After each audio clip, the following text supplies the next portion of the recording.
This is the Central Pacific, some 2,200 miles west of Pearl.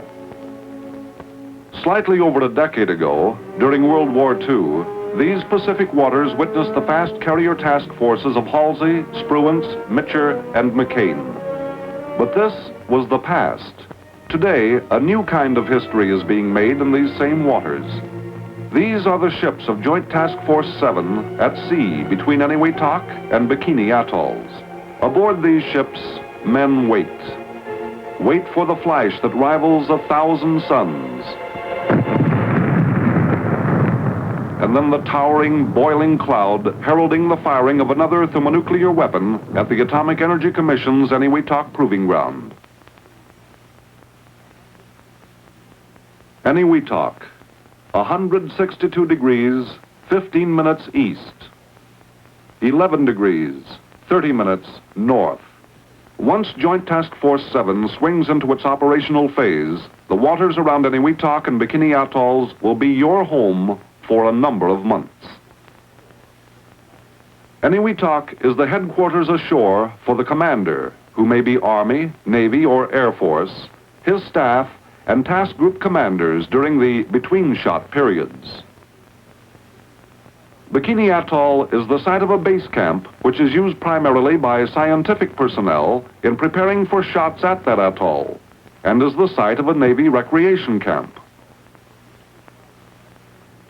These two atolls, used as firing sites during overseas tests, are the focal points of activity within a 400,000 square mile danger area established by the AEC as a protective measure. Organizationally, JTF-7 carries a typical Joint Task Force staff divided about equally between the three services. The command is organized into 5 task groups: 7.1, 2, 3, 4, and 5. 7.1, scientific, is concerned with all nuclear aspects of the tests. 7.2, Army, provides ground security, certain logistic support, and operates communications with some $1.5 million worth of signal equipment. 7.4, Air Force, exercises air traffic control in the control area, directs operation of all test and Air Force support aircraft, is in charge of search and rescue functions in the control area, and provides weather service and inter-atoll air transport. 7.5, a civilian engineering task group, provides base logistics support, operates a boat pool, and builds structures for scientific programs.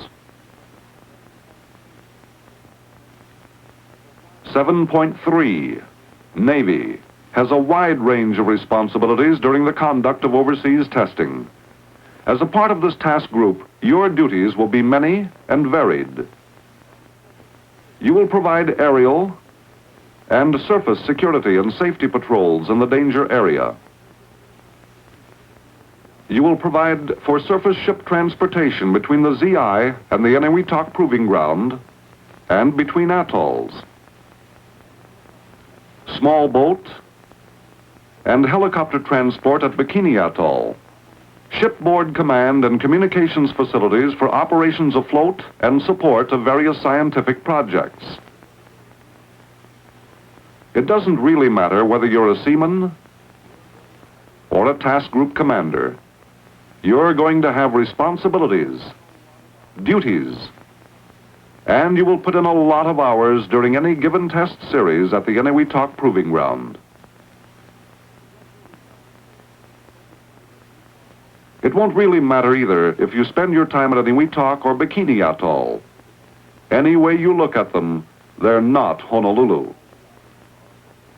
Once off the ship, all the islands are much alike. You will find one island clear of all vegetation for some type of scientific study, while another will be lush with tropical foliage, almost as though it had been passed by in man's search for the mysteries of the atom. Some of the islands are unoccupied, while others echo the sounds of traffic, aircraft, and people involved in the pursuit of testing activities. There is one thing that is common throughout all islands of both atolls. They are coral, flat, and you'll never be more than 10 feet above sea level, unless you have a penchant for climbing palm trees or photo towers. Climatically, it's much like the Hawaiian Islands. Geographically, it definitely is not. Of all the responsibilities laid on the Navy Task Group, perhaps the most important is the capability for command and communications afloat. When time starts to run out before the firing of a high-yield weapon at either Eniwetok or Bikini Atoll, the exodus, the evacuation, begins. Aboard the command ship of the atomic fleet go the task force commander, his deputies, advisors, and key scientists to conduct operations from afloat. From the time of evacuation on, this ship becomes Joint Task Force 7 at sea. This, of course, applies to only the big ones.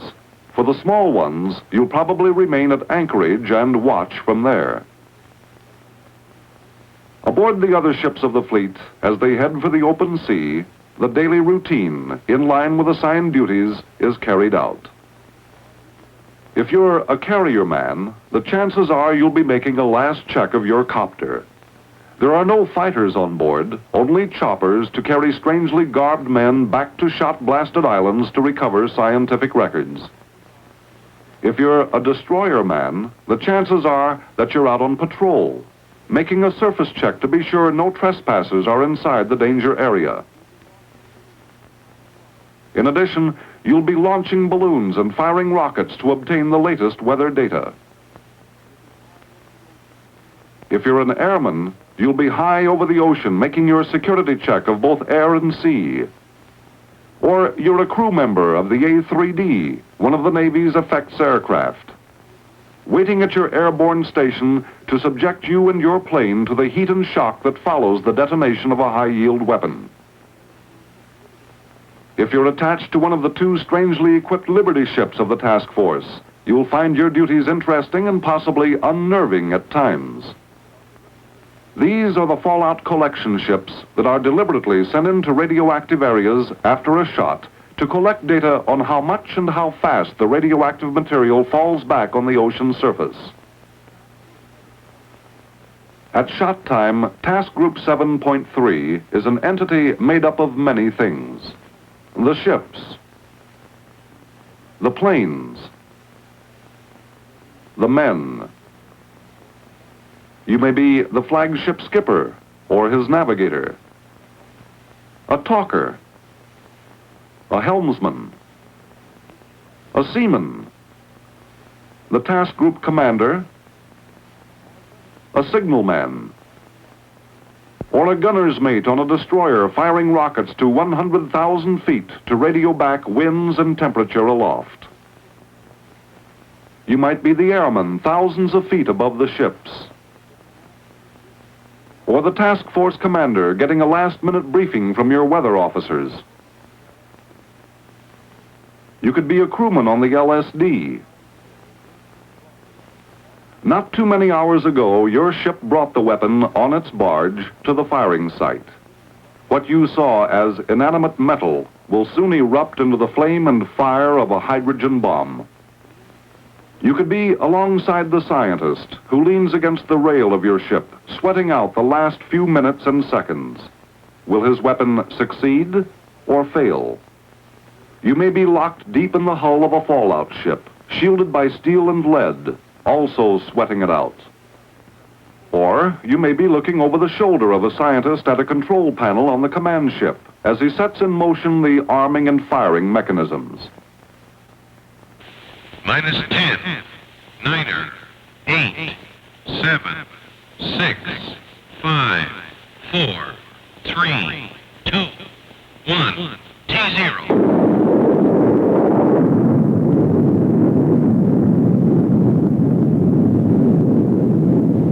What of the danger, you ask?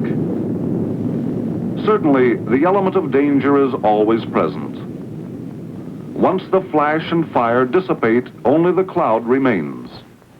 But from this cloud will come the radioactive fallout. As the cloud boils to heights of 150,000 feet,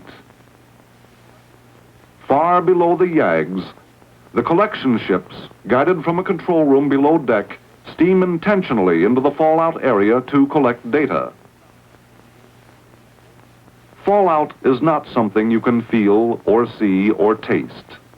It is an intangible something that shows up as the kick of a needle on the meters of sensitive detection instruments. Once within the areas of fallout, the Navy's means of combating this danger is brought into play.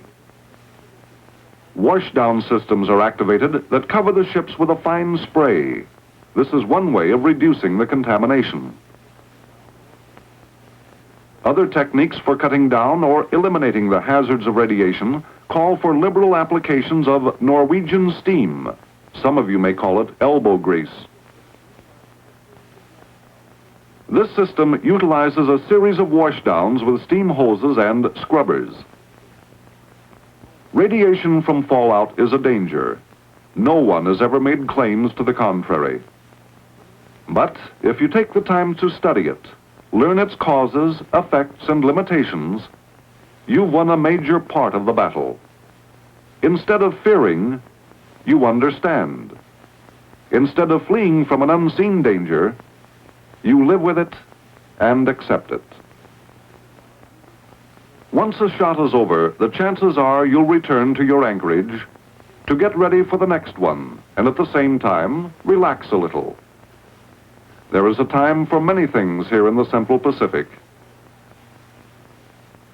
A time for play, and a time for work.